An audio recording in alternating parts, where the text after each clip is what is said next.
Bueno, seguimos conversando sobre este triunfo del rechazo y nos acompaña aquí el ex convencional de la democracia cristiana, Fuad Chahín. Fuad, bienvenido. Gracias por acompañarnos, ex convencional, pero además también uno de los militantes de la democracia cristiana que cruzó de alguna manera la vereda en la democracia cristiana y se la jugó por el triunfo del rechazo junto a los senadores Rincón y Walker.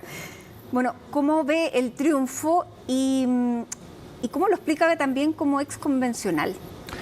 Lo primero es que lo que estaba en juego acá no era un eje izquierda y derecha. Yo creo que el pueblo de Chile lo entendió muy bien, ¿no es cierto? No es que el 62% de la población sea de derecha, sino lo que está en juego era un texto constitucional. Y yo creo que este resultado se explica, en primer lugar, porque votó esa enorme mayoría silenciosa del pueblo chileno que probablemente no se sentía interpretado por opciones polarizantes que estuvieron en los procesos anteriores y que se quedó en la casa y que esta vez con el voto obligatorio fue a votar y que nos dijo con mucha claridad que quería un cambio, pero que quería que ese cambio fuera con seguridad, fuera un cambio tranquilo, fuera un cambio con gobernabilidad y con prosperidad.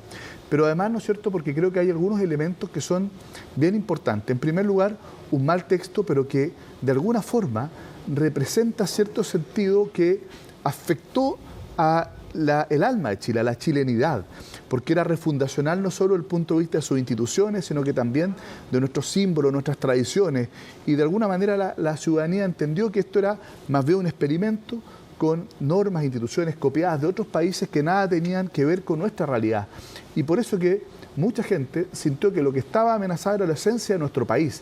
No solo que nos conflictuaba, nos enfrentaba en lugar de unirnos y reencontrarnos, sino que estaba amenazada la chilenidad. Yo creo que hay un elemento muy claro que yo por lo menos percibí en mis giras por el país. Y en segundo lugar, creo que además del texto, aquí ha sido claramente derrotada una lógica de la política desde la soberbia, desde la arrogancia, la polarización, de quienes normalizaron la violencia y quienes se crean con una superioridad moral. Y yo ahí lo que veo más preocupante es que en lugar de aceptar y de escuchar de verdad la voz del pueblo y su sabiduría, lo que yo veía en las redes sociales es que la gente despotricaba contra la gente de Petorca, de Quintero Puchuncaví, el pueblo mapuche, porque no habían votado como ellos creían que tenían que votar. Es decir, desde una superioridad moral e intelectual respecto de personas que tienen los mismos derechos, que tienen la misma libertad de poder decidir, que tienen la misma conciencia y que en definitiva pensaron distinto y que tomaron una decisión diferente a la que estos catones, ¿no es cierto?, que te hablan desde el Olimpo, pensaban que tenían que adoptar. A mí me parece que eso es no entender la lógica de los principios más básicos de la democracia. Y yo creo que cuando tenemos un resultado tan contundente, lo único que uno pide es un mínimo de humildad y de entender de que en el pueblo de Chile hay una enorme sabiduría. ¿Cómo se responde, Fuad, por ejemplo? Aquí leo una declaración del ex constituyente Marcos Barraza que dice: se ha impuesto el rechazo luego de una campaña de miedo con dinero y con mentiras.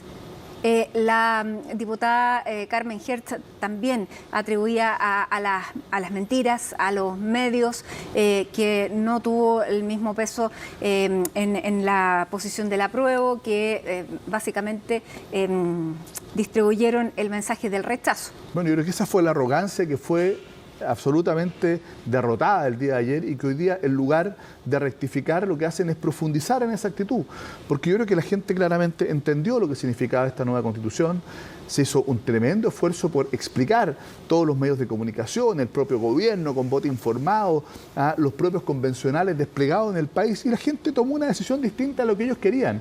Y eso demuestra que no tienen convicciones democráticas, demuestra una lógica totalitaria. Es decir, si yo no gano, entonces porque a la gente se la compraron y la engañaron. Eso a mí me parece que es profundamente totalitario. Pero además, Marco Barraza dice en esa misma entrevista, me parece, con otra, que el responsable de esto es Rojas Vade, que claro, tiene responsabilidad, porque el proceso, creo yo, que explica también la desconfianza en el texto. Pero más responsabilidad tiene el propio Marco Barraza. Fue él el gran influenciador en la convención, en todas estas normas maximalistas, en amarrarle las manos al Estado para poder enfrentar el narcotráfico, el crimen organizado, en eliminar el estado de excepción de emergencia, el tener un sistema político absolutamente incongruente que hacía que nuestra democracia fuera frágil y que nos pudiera llevar a una dictadura y que fue objeto de muchísimas críticas. Bueno, se decía que la gente no votaba por el sistema político. No, pero la gente lo que entendió es que había un mal texto, se dio cuenta de eso, ¿ya? Y que al final del día se dio cuenta de que lo que le mostraban, que eran los derechos sociales, terminaban siendo como una especie de carnada, para que la gente se enganchara ahí. Pero yo creo que la ciudadanía empezó a desconfiar de eso y sí empezó a escuchar en los distintos programas, en los distintos debates, se empezó a interesar en el texto y se dio cuenta de que el propio texto lo que hacía era conflictuarnos, lo que hacía era que el propio Estado, que era tremendamente exigido, de alguna manera no tenía las condiciones para poder responder a estos derechos sociales que tenía que garantizar con un sistema político incongruente y que debilitaba completamente la capacidad del Estado en materia de seguridad. ¿Y de qué es lo que se dio cuenta? De que aquí primó el ideologismo, entre otros del señor Marcos Barraza, ¿no es cierto?, por sobre el sentido común. Lo que ganó ayer fue el sentido común y lo que fue derrotado fue, ¿no es cierto?, esta lógica refundacional con una mirada exacerbada de ciertas ideologías que muchas veces se trataron de incorporar al texto constitucional desconociendo incluso nuestra propia realidad. Por eso que el pueblo mapuche votó en contra. Ellos no quieren, en definitiva, dividirse en naciones, con sistemas jurídicos distintos. Nunca ha sido parte de su demanda, yo lo dije en muchas ocasiones. Yo fui diputado 8 años por la Araucanía, soy de allá, soy mestizo, y por lo tanto esta agenda que se colocó copiando el modelo de Ecuador, de Bolivia, nada tiene que ver con nuestra realidad. Nunca fue ni siquiera parte de la demanda de nuestros pueblos originarios y se trató de imponer como asumiendo la representación. Ni siquiera la CAM la considera. De pueblos que en realidad no se sentían representados por esta opción. Ahora, llamó la atención el resultado que hubo entre los reos que votaron, porque también ganó el rechazo y si alguien resultaba beneficiado era la población penitenciaria. Absolutamente. Yo creo que eso es bien difícil de explicar porque tenía un estatuto de derechos privilegiados en la Constitución, se les daba derecho a voto independientemente de la pena, ¿no es cierto? Muchos que hoy día no podían ser candidatos, incluso podían ser candidatos, no todos, digamos, porque algunos delitos quedan excluidos, pero yo creo que también ahí tenía que ver con esto, con este tema más bien cultural, de que se sentía amenazada la chilenidad y hasta dentro de la cárcel, ¿no es cierto?, ese es un sentimiento tan propio del pueblo de Chile y particularmente creo yo que es más fuerte incluso en los sectores más populares. Curiosamente esta Constitución tuvo más apoyo en los sectores ABC1, hay un estudio hoy día que en los sectores más populares. ¿Por qué? Porque los sectores ABC1, claro, es re fácil experimentar porque si la cuestión no funciona se van, ¿no es cierto? No pasa nada, se van a estudiar afuera, se van a trabajar afuera, se llevan la plata, pero la gente que todos los días tiene que trabajar, que todos los días tiene que esforzarse, que no tiene ninguna posibilidad de que si se pone mala la cosa en el país agarra su capital, muchos ya se lo llevaron ya, ¿no es cierto? Hay 70.000 millones de dólares que se fue el último año y medio. Y yo creo que la gente se dio cuenta de eso. Y por eso que, a mi juicio, ese sentimiento tremendamente comprometido con nuestras tradiciones, con nuestra identidad, fue lo que explica, creo yo, este resultado tan holgado. Ya, usted dice, ganó el sentido común. ¿Lo tiene claro este argumento la derecha? Bueno, yo escuchaba a Javier Macaya decir lo mismo, que había ganado el sentido común. Sin embargo, a la hora de ir a negociar, se va a negociar qué es lo que viene para seguir con este proceso constituyente, pero también se van a sentar a negociar parlamentarios que tienen que aprobar reformas que el gobierno ha propuesto y que ya comienzan a retirar este apoyo. Sí, lo primero es que aquí hay una gran noticia. Yo creo que el que hoy día ya sea una realidad que para poder hacer los cambios se requiere solo 4/7 y no 2/3, creo que debilita completamente el que algunos se quieran dar el gustito de bloquear los cambios hoy día y mirar para el techo después del resultado de ayer. ¿Pero con 4/7 están los votos?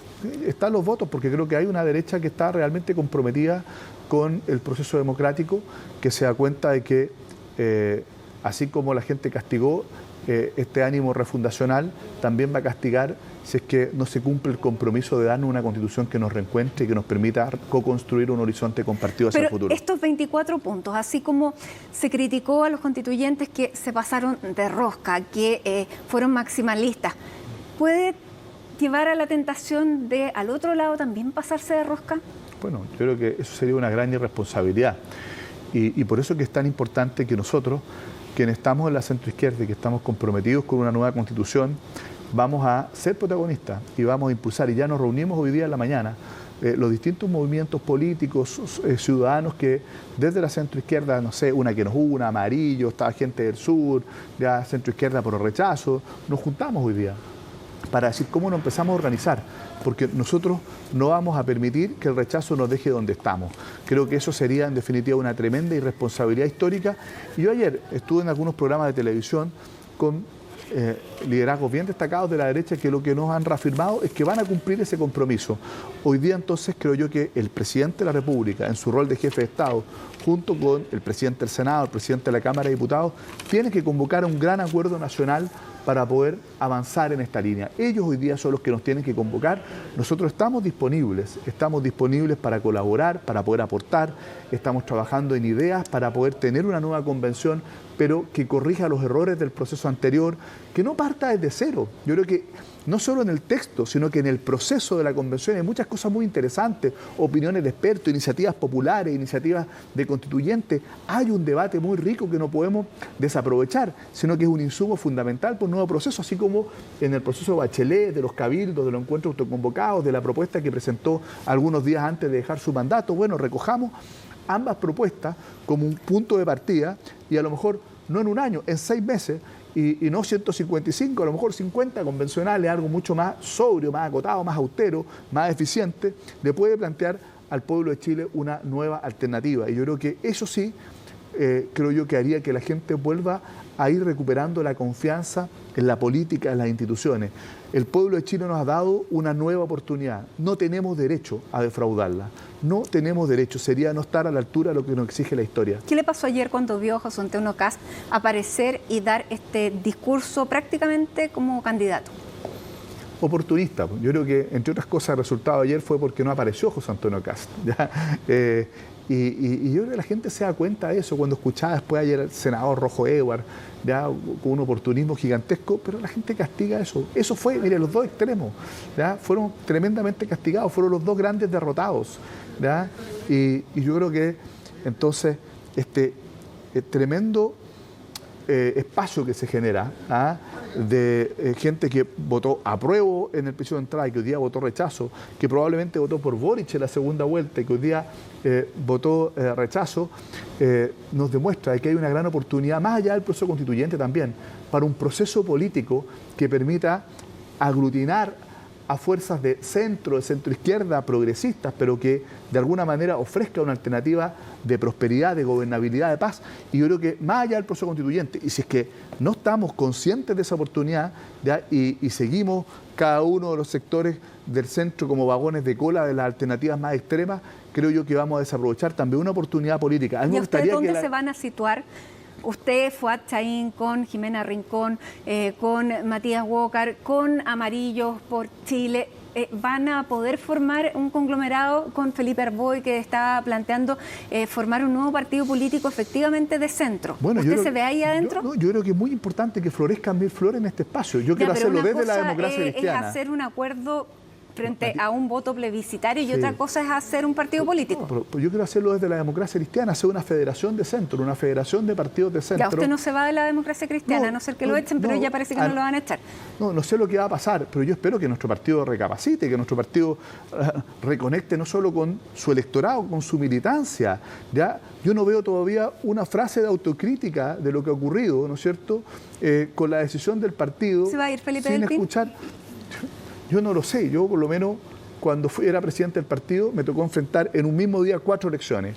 Tuvimos un extraordinario resultado en 3. Fuimos el partido con más gobernadores regionales, el partido con más alcaldes en Chile, el segundo partido con más concejales en Chile y solo nos fue mal en la de convencionales y renuncié.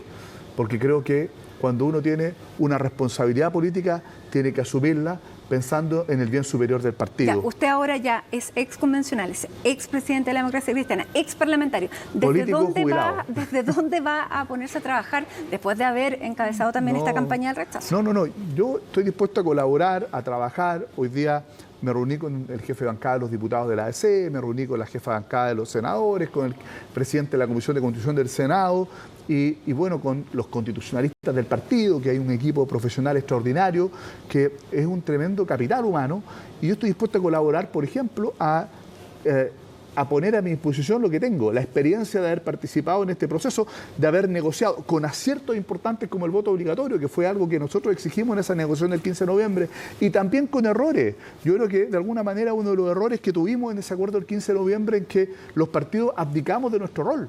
¿Por qué? Porque estábamos impugnados por la ciudadanía, ¿no es cierto? Estábamos de alguna manera con una desconfianza enorme, pero creo que el aprendizaje de ahí es que tenemos que hacer mejor política y no renunciar a la política, incorporando a los independientes, pero no endosándole la responsabilidad y saliéndonos de un proceso histórico. Yo creo que parte importante de lo que pasó en la convención, también la responsabilidad lo tenemos los partidos políticos, y yo hago mi autocrítica. Bueno, la DC sacó solo uno, que fue usted. Por supuesto, elegimos dos, un independiente que se nos fue al día siguiente al frente y cometimos errores. Y yo lo que quiero decir es que desde esa experiencia, desde los aciertos y de los errores, de haber estado dentro del proceso, bueno, estoy dispuesto para aportar con ideas, con propuestas, como un ciudadano militante interesado en que Chile tenga una buena constitución y que no nos farriemos nuevamente la oportunidad de otorgársela. Muy bien. Fuad Chahín, muchísimas gracias por estar aquí con nosotros en CNN Chile, que tenga una buena tarde. Vamos a ver entonces cuáles son las novedades que surgen en esta semana, que esperamos sea también noticiosa y con novedades. Que esté muy bien. Así es, pues muchas gracias. Confiamos en que el presidente hoy día de la República esté a la altura. Yo confío en que va a ejercer su rol de jefe de Estado, no solo de jefe de gobierno, importante, tiene que gobernar como jefe de gobierno para los problemas urgentes, pero como jefe de Estado no puede simplemente endosarle esta responsabilidad al Congreso. Creo yo que el presidente de la República, y confío en sus convicciones democráticas, va a liderar este proceso. Muchas gracias, Fuad. Gracias.